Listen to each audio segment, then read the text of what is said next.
Selamat pagi saudara-saudara sekalian. Hari ini hari Sabtu 8 Oktober tahun 2022. Sebelum kita melakukan aktivitas kita pada hari ini, kita akan mendengarkan firman Tuhan. Sebelumnya mari kita berdoa. Damai sejahtera Allah yang melampaui segala akal, itulah yang memelihara hati dan pikiran saudara di dalam nama Yesus Kristus Tuhan kita. Amin. Salam saudara-saudara. Yang menjadi firman Tuhan yang ditetapkan untuk kita pada hari ini diambil dari 1 Samuel 2 ayat 30 yang berbunyi sebagai berikut. Sebab itu demikianlah firman Tuhan Allah Israel. Sesungguhnya aku telah berjanji, keluargamu dan kaummu akan hidup di hadapanku selamanya. Tetapi sekarang, demikianlah firman Tuhan, jauhlah hal itu daripadaku. Sebab siapa yang menghormati aku, akan kuhormati. Tetapi siapa yang menghina aku, akan dipandang rendah. Saudara-saudara, menyalahgunakan jabatan adalah hal yang sering kita dengar sekarang. Rupa-rupanya penyalahgunaan jabatan ini dulu pernah terjadi ketika bangsa Israel masih dilayani oleh para imam. Yaitu ketika Imam Hofni dan Pinehas, yaitu anaknya Imam Eli, mereka menyalahgunakan jabatan mereka, yaitu dengan mengambil kurban sesuai dengan keinginan mereka. Sehingga mereka lupa bahwa itu adalah kurban untuk Tuhan.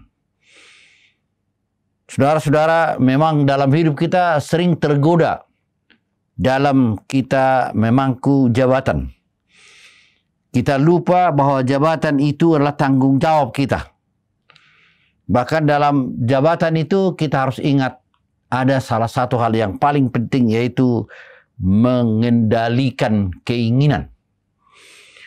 Keinginan itu harus dikendalikan. Kalau kita baca dalam buah roh itu adalah salah satu, yaitu kemampuan mengendalikan diri. Saudara-saudara, kemampuan mengendalikan diri inilah yang kita lihat di sini ditekankan oleh Tuhan melalui nats kita pada hari ini, di mana anaknya Eli, yaitu Hofni dan Pinehas, tidak mampu mengendalikan diri sehingga mereka lupa tentang kesucian kurban itu. Mereka mengambilnya. Saudara-saudara, kalau dulu pernah seperti ini, sekarang juga harus diwaspadai. Bisa jadi juga orang yang menerima jabatan lupa akan tanggung jawabnya.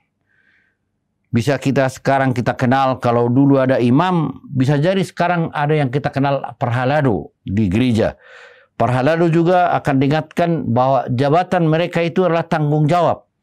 Mereka harus melakukan tanggung jawab, yaitu menghormati Allah. Karena ketika kita tidak mampu melakukan tanggung jawab kita sebagai perhalado di hadapan Tuhan, Tuhan akan mengatakan, sebab siapa yang menghormati aku akan kuhormati. Tetapi siapa yang menghina aku akan dipandang rendah. Tanggung jawab kita kepada Tuhan dimanapun kita bekerja harus kita ingat. Sebagaimana Paulus tekankan dalam Kolose 3 ayat 23. Ingatlah kau bekerja di hadapan Tuhan. Artinya selalu dilihat Tuhan. Tetapi bukan hanya dilihat, ditolong oleh Tuhan. Bukan hanya ditolong, dikuatkan oleh Tuhan. Oleh karena itu saudara-saudara, dikala kita menerima jabatan, tugas apapun di dunia ini, kita harus ingat itu harus kita lakukan di hadapan Tuhan dan menjadi tanggung jawab yang penuh demi kemuliaan Tuhan. Kita ingatkan tadi, tanggung jawab itu ialah bagaimanakah kita melakukan pekerjaan kita sebaik mungkin. Karena kita tetap bertanggung jawab kepada Tuhan. Amin. Marilah kita berdoa. Terima kasih Tuhan atas firman-Mu yang mengingatkan kami pentingnya tanggung jawab dalam kehidupan kami. Sering kami tergoda oleh karena keinginan kami, sehingga lupa kami bahwa jabatan kami itu adalah tanggung jawab kami di hadapan-Mu Tuhan. Sehingga kami mudah tergoda oleh karena keinginan. Tapi ajarlah kami Tuhan untuk mampu mengendalikan keinginan kami. Sehingga kami akan melakukan tugas kami, pekerjaan kami betul-betul di hadapan-Mu Tuhan. Untuk itu Tuhan, berilah kami kekuatan. Sehingga kami mampu mengendalikan diri kami. Tuhan, pada hari ini juga kami berdoa kepada saudara-saudara kami yang masih sakit. Tuhan, sembuhkan mereka. Kalau ada saudara-saudara kami yang dalam keadaan lemah, kuatkan mereka Tuhan.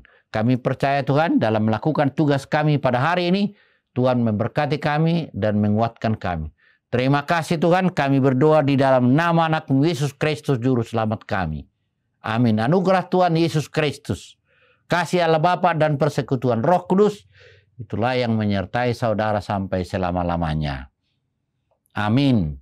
Salam, selamat berkarya, Tuhan memberkati. Amin.